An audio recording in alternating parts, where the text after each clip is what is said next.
This video review is being brought to you by PrimeToys.net. PrimeToys.net, where you can get collector grade toys at not the collector grade prices. PrimeToys.net. And I'm a reviewer, so let the reviews be joined. Hey guys, your friend Dynabot here once again with you. And we're going to continue in our look at the big guy himself. We're going to start looking at today at Transformers Combiner Wars Voyager class Mixmaster. And as Mixmaster would say, how strong the steel, how quick the conquest. As you can see, I'm trying something a little different, so just tell me what you think of that. Again, this is Voyager size. This is the big guy. Part 2 of my 7 videos. I'm going to try to get out right here before Christmas of the Takara, the Hasbro version of the Combiner Wars Devastator. And as you can see, we're looking at Mixmaster, which is a nice, good sized vehicle. I mean, he's a mixing truck. He's pretty cool. He's got very nice paint. He's got the same paint as Scrapper, basically as all the Constructicons do for this wave. It's like a lightish greenish color. You got the purple for the drum. You got the purple all in the windows. You got the silver all around. Of course, you got the black for the tires. It's very, very cool looking. A lot of people complain about this one because they just don't like the way this is designed. Personally, I kind of think they decided they flipped this backwards. Because if you look at this end, it kind of looks like this could have been the front end, and they just kind of reversed it somehow. But it could have been just the way they done it too. I mean, there are some mixing trucks out there that are basically designed like this, with the mixing drum towards the front. And they're pretty good size ones. So, I mean, that could be what they're trying to emphasize on this. But let's do a quick size comparison. We're going to bring in his fellow Decepticon off-road just to show just how big these Voyagers are. As you can see, he is a pretty good size deal in length to off-road. Definitely a good size taller. You can see mine also. I do have a little bit of paint wear on mine, just a little bit right here in the mixing drum. It's not very much. I think all of mine have just a little bit of something on them. Like, you know, my Scrapper, he had that little tab that was kind of warped a little bit, but it's nothing real major. But again, and like the Scrapper review, I'm just going to do this in just a couple of things. Like you see, I'm showing off his vehicle mode. I want to show you a transformer into robot mode, and that's really going to be it. I'm not going to show the foot mode because I want to save all that for the big video, which I'm still working on, trying to figure out how I'm going to do that, because it's going to be a pretty good sized deal for that. I may have to move my camera angle or something. I'm going to move back to do that. But we'll just get to that when we get to it. Now, Mixmaster, of course, is going to be the other leg for Devastator. Scrapper was one leg. We have Mixmaster's the other leg. And he's not bad. He is a good little upgrade to the original G1. The original G1 was real, as you know. Of course, I don't have it. I wish I still did, but he was a real quick transformation. You basically transformed him in like 3 steps. He had this front drum where you flipped it over, rolled it, kind of twisted it a little bit, and I think you actually pulled it down, flipped the front cab down, and then pushed it back up to form his feet and legs. Didn't really separate those out because that wasn't designed like that. You pulled basically these back sections out to form the arms, and you stood him up, and that was it. That was his whole transformation, because most of his body was already designed here on the bottom. As you can see, it does kind of a little bit of homage to that. His main body was down here at the bottom side, and you had his head up here, which you could see in the G1. Here you don't, which is pretty cool that they fixed that. But it still looks kind of like a robot underneath there. If you stand it up like so, you kind of see his arms and stuff like this. But it's not bad. I do kind of think the Mixmaster is kind of the weakest of the 6 molds from this wave, but all of them do have the G1 aesthetic to them. Now, transform them, you ask, it's very simple. Not much to it. It's actually like a 7-step transformation. To do so, it's very easy. You start on either side, the left or the right. You just basically just pull right here, and as you can see, right up in there, you have a little tab in there, which is what you're pulling apart here. You just pull that off. Just be aware that tab's there as you pull that. Next, you can basically just pull this whole section, back wheels, pull them out and up, out and up, excuse me, and roll it straight up like so.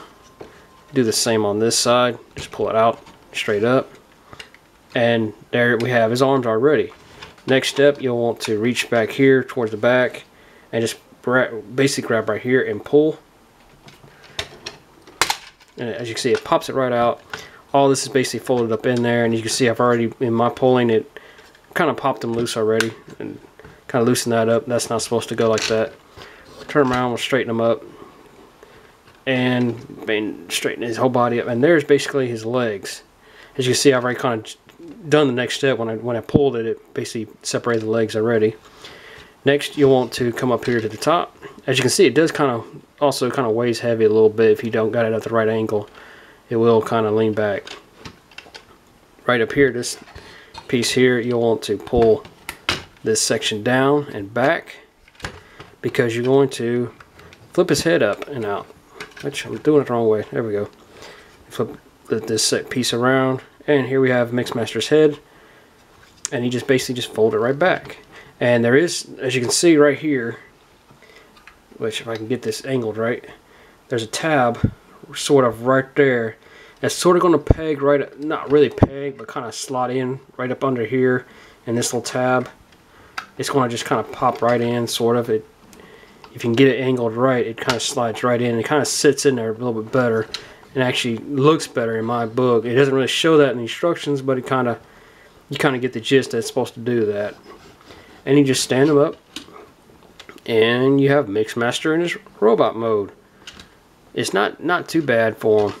He is kind of back heavy, as you can see. He's already kind of leaning back, but you can kind of work with it a little bit, just kind of angle him up.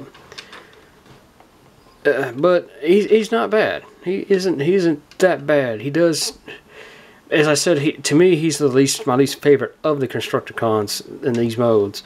We'll start for his articulation. His head has a swivel. He can swivel basically all the way around. Actually, there it doesn't have much other than that. As you can see, kind of couldn't because my fingers are on the way, but it's a little bit of a ball joint there. He can kind of turn a little bit, which this isn't too bad. I kind of dig the little bit of articulation they gave to that, and of course they kept the. As you can see, you push on it too hard, it'll pop that up. And I kind of think it looks better like so, because you have his little dual cannon things up here for him. Shoulders, you basically can rotate those around all the way. You can do like so and like so, but it is with this big shoulder here, it kind of does hinder that a lot, but it's still not bad. You do have a elbow swivel, but it's not that much due to the tire being there. It does kind of impede that, as you can see. It doesn't give you much in that regard. No hand swivel, no hand articulation at all. Waist, no waist swivel, but he does have a little joint here, as you can see. It can swivel like so, but this is more for his Devastator mode, but you can kind of work with it if you wanted to give him a little bit of a pose. You know, just kind of pop it a little bit to do that. He has no, other than that, he has no waist swivel. His hips are on ball, sort of ratchet joints. You can get this amount of movement from them as you would, and it is kind of, again, this big the big mixing drum back here does kind of hinder that, as you can see. He does have the knee swivel like so, but it is kind of a bulky foot, but it's not that shabby. I mean, still, you know, you can kind of get some movement out of them. Like, you can get basically movement like a degree like that, but other than that, you can't get a lot of posability with this guy, mostly because of this big mixing drum. But other than that, because it kind of, actually looking at it like this, it kind of does look like almost a bee. You know, basically like a bumblebee or a wasp. If you see those movies like the Bee Movie or any other movies like that, they have the big, you know, their big stinger and stuff back here. It kind of makes me think of this, the way this is on them. But there is the upgrades out there that I actually think there's one, Dr. Wu, I believe, is coming out with a whole new figure basically to work with this. There's a couple of kits out there where they've upgraded all this up in some shape or form. I don't want to go detail on that because I'm trying to figure out, decide myself which one of those I want to get for these guys. Though I am kind of leaning toward the one with the the prow head design on it. Mostly for this one, because I still plan to get the Takara version as well. And I may also get the Hook upgrade, which we'll get onto that one later when we get to Hook. But all in all, this guy's not bad. He doesn't have his own weaponry. You do have the other weapons, are basically little parts weapons you can use, like Devastator's big cannon. You can put one of them, it basically pulls apart, and you can put one of them in here if you would like. But you know, that's basically all. We're going to actually do a little size comparison again. Here's the Aerobot that could, Alpha Bravo. You can see substantial difference, of course, between the two. I mean, Mixmaster just dwarfs Alpha Bravo. As all these basically Constructicons are going to dwarf Deluxes, basically. Well, not literally be gigantic to them, but compared to Devastator, yeah, they'll definitely be dwarfed to them. But I mean, it's not too shabby. I mean, Mixmaster, again, as I said, well, let's get Alpha Bravo out of the way. He's not my favorite of the lot. He's probably, like I said, again, I think he's the weakest of all of them. And I believe that everybody has said this about him. But he's not too bad. I do dig his head sculpt. It's one of the good things. He does have a nice paint on him as well, but definitely the upgrades are definitely going to help him out. I even think the couple of the upgrade kits have new forearms or new arms or something like that with Mixmaster. I know it's a different basically front end for him, where he's basically going to have like a G1 looking front end. I can't be positive on which sets those are, though. There are just so many of them out there, I haven't been able to keep track. Now, as again, guys, I'm going to post a link below to Prime Toys, where you can, sadly, last time I checked, before I did my scrap review, I didn't realize that the Takara, the Hasbro version of this was sold out on Prime Toys. But I will post a link to the Takara version. He has plenty of those, so definitely check it out if you'd like to pick the Takara version up. Also, check out Transmissions Podcast. Great group of guys again. Also, finally sponsored by Prime Toys, where as you can see how, just standing here, he's already leaned back because of the weight of the drum there. That's kind of a downside to him. But as I was saying, check out the Transmissions Podcast, also sponsored by Prime Toys. They talk anything and everything Transformers. They got Deep Throaty news, because they've been bringing that up a lot, and it's very cool to listen to that. They talk comics, they talk toys, pop culture news. Definitely worth listening to, guys. And when you go to Prime Toys and you've listened to Transmissions, go to Prime Toys, find, pick up the Unite Warriors Devastator, pick up a couple other figures if you like. But go in there and at checkout, put in the code Transmissions December through this month of December, and you get 10% off your order. And with that, guys, this is going to be done by saying thanks for watching. And, quickly, please comment, and share this video. If you haven't done so, please subscribe. And also post links down below to my Twitter, to my email account if you guys want to email me, and also to my Instagram if you want to follow me on there as well. So this is done by saying thanks for watching, and I hope to hear from you soon.